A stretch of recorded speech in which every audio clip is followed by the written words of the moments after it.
L'imagination embellit et aggrave tout. Je vous laisse quelques secondes. L'imagination embellit et aggrave tout.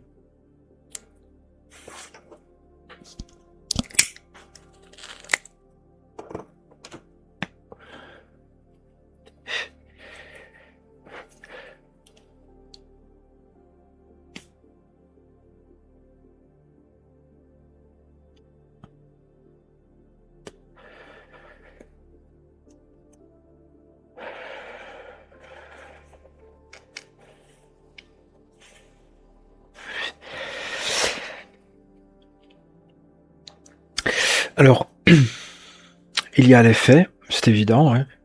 Il y a les faits tels qu'ils sont, tels qu'on les voit et tels qu'on les vit. Et il y a ce qui se passe dans notre tête, notre interprétation, notre façon de voir, notre perception.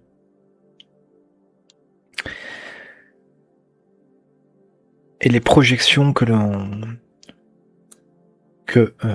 peut se faire en ce qui concerne des événements futurs qui ne se sont pas encore déroulés. Et par les projections, soit on peut stimuler en nous de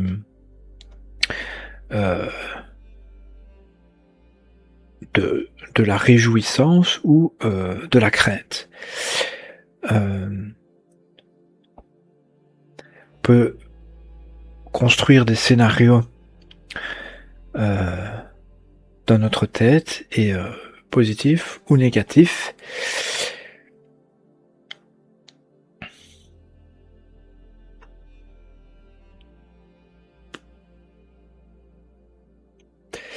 Également pour des faits passés qui se sont déroulés dans l'histoire.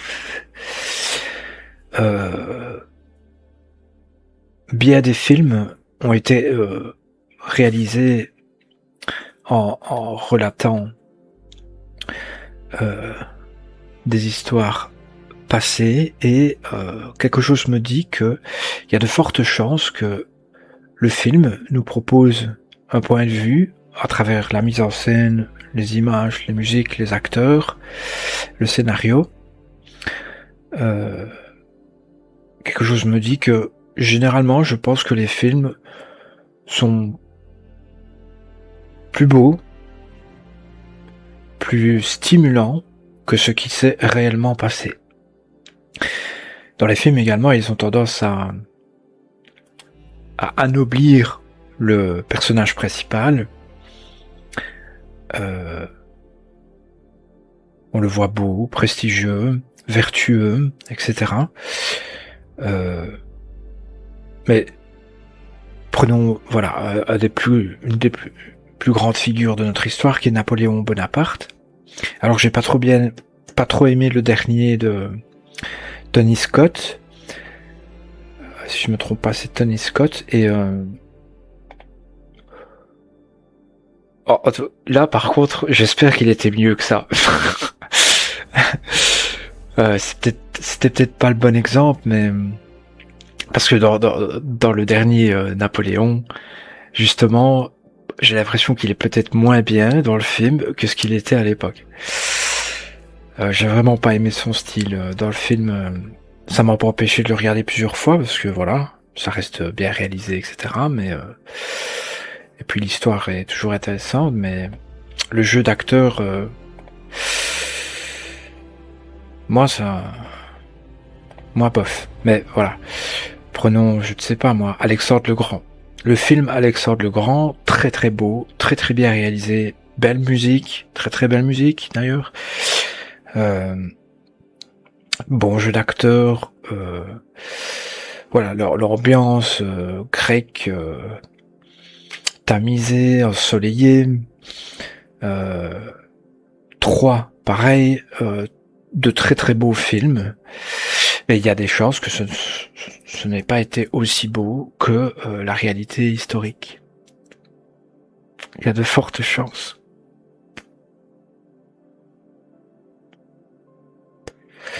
Donc ce principe-là, l'imagination embellit et aggrave tout, Les scénaristes, les réalisateurs l'appliquent très bien dans leur réalisation, ainsi que les écrivains, les artistes à travers les tableaux. Ici, je vous ai présenté un dessin ou une peinture. On voit un homme qui va dans les nuages pour symboliser la rêverie, voire l'imagination. Également pour les personnes que l'on aime bien ou que l'on n'aime pas. Dans la vraie vie, les personnes que l'on aime, on va tendance à les embellir dans notre esprit, j'ai l'impression, quand on reçoit quelque chose de romantique peut-être pour elle, ou une forme d'amour ou d'admiration, on va tendance à embellir. Il est fort probable qu'il soit plus beau dans notre esprit que ce qu'il est en réalité. A contrario, les gens que l'on n'aime pas, on va également se construire des scénarios plus graves que ce qu'ils ne sont en réalité. Plus dramatiques, moins jolis.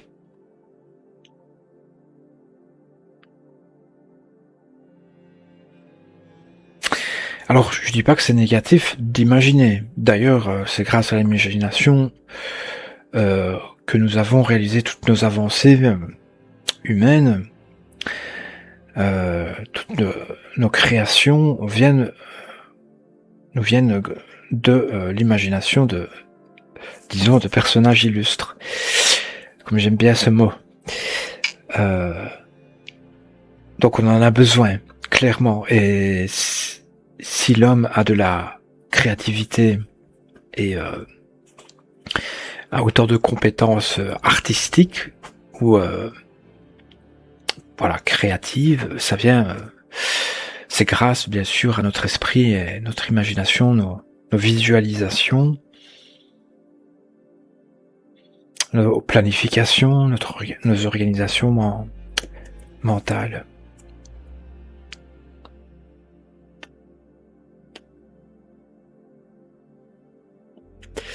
Ce qui pourrait peut-être nous rapprocher, peut-être, de Dieu. À partir du moment où nous devenons des créateurs, nous utilisons une compétence, entre guillemets, divine. Parce que nous avons créé quelque chose de nouveau. Pas à partir de rien, tout se transforme.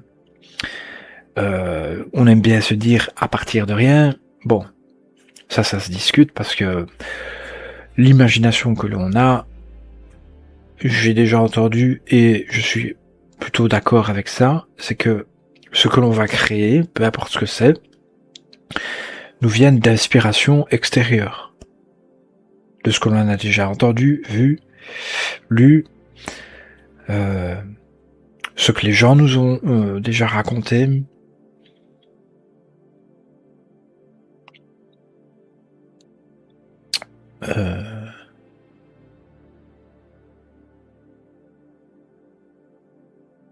Ici, par exemple, tout ce que je fais dans mes vidéos, à chaque fois, je vous propose une image, un son. L'image ne vient pas de moi. C'est à chaque fois les images que je reprends de Google. Et les sons viennent de YouTube. Maintenant, ça peut se faire. Ça peut tout à fait bien se faire, de créer soi-même son image et créer soi-même son son.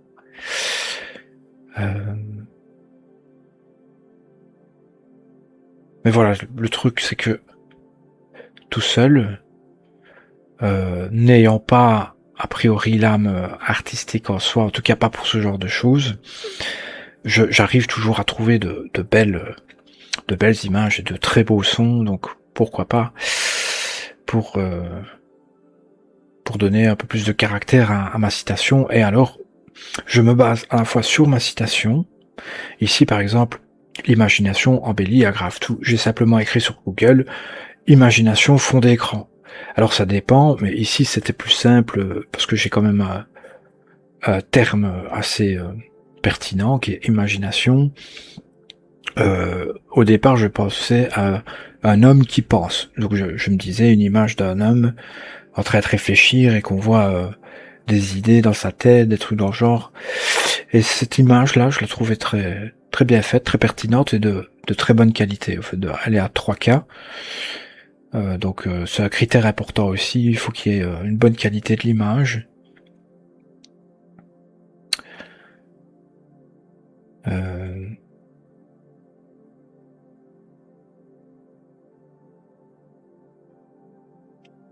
Mais ici, en ce qui me concerne, pour mes citations, je m'inspire bien sûr de plein de choses extérieures, mais c'est surtout de la réflexion, en fait, de la déduction par rapport à des faits que je constate.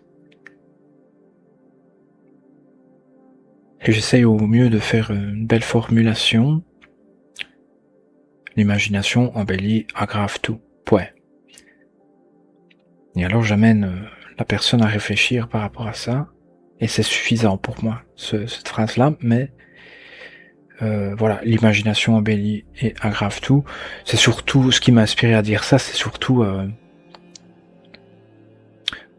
moi-même, je suis fort dans ma tête, j'ai pas mal d'imagination. En entendant les discours de personnes, il est évident que quand les gens parlent sur d'autres personnes, ils vont embellir ou aggraver, surtout en fonction de leur interprétation, de leur perception, et des scénarios qui se font dans leur tête. Alors je dis les gens, moi y compris.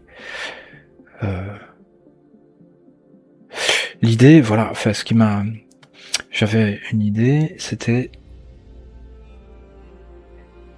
C'est pas négatif du tout, en fait, voilà, ça peut être constructif, c'est grâce à ça qu'on crée des trucs, grâce à l'imagination, mais toujours mais toujours savoir faire la distinction entre ce qui est subjectif et objectif dans notre perception.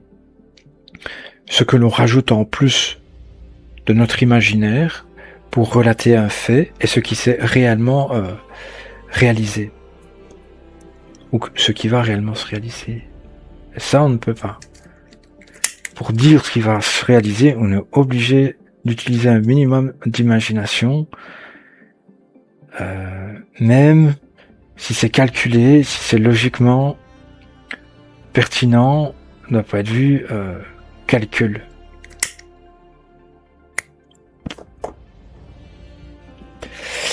J'aime bien une autre phrase qui est les mathématiciens sont les meilleurs prophètes, mais même les mathématiciens doivent utiliser leur imagination pour se représenter leurs calculs, enfin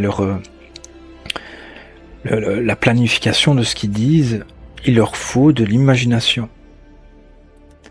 pour avoir une image mentale de ce qu'ils disent, de ce qu'ils prévoient.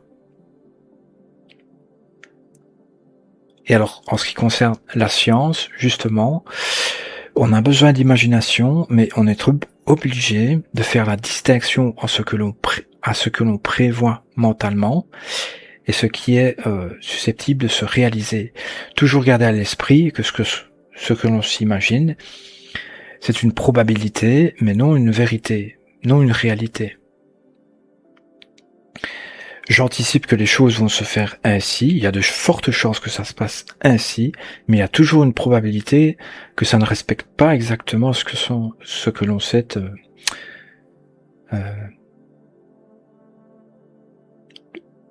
que ça ne respecte pas exactement nos images mentales. Hypothétique. Toujours préciser que c'est hypothétique. Spéculatif.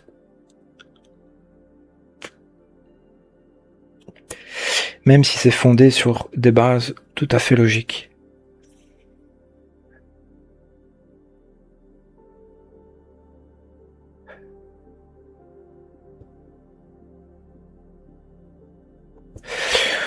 Voilà, je pense que c'est tout. Merci pour votre attention et à demain ou à bientôt pour une nouvelle lecture.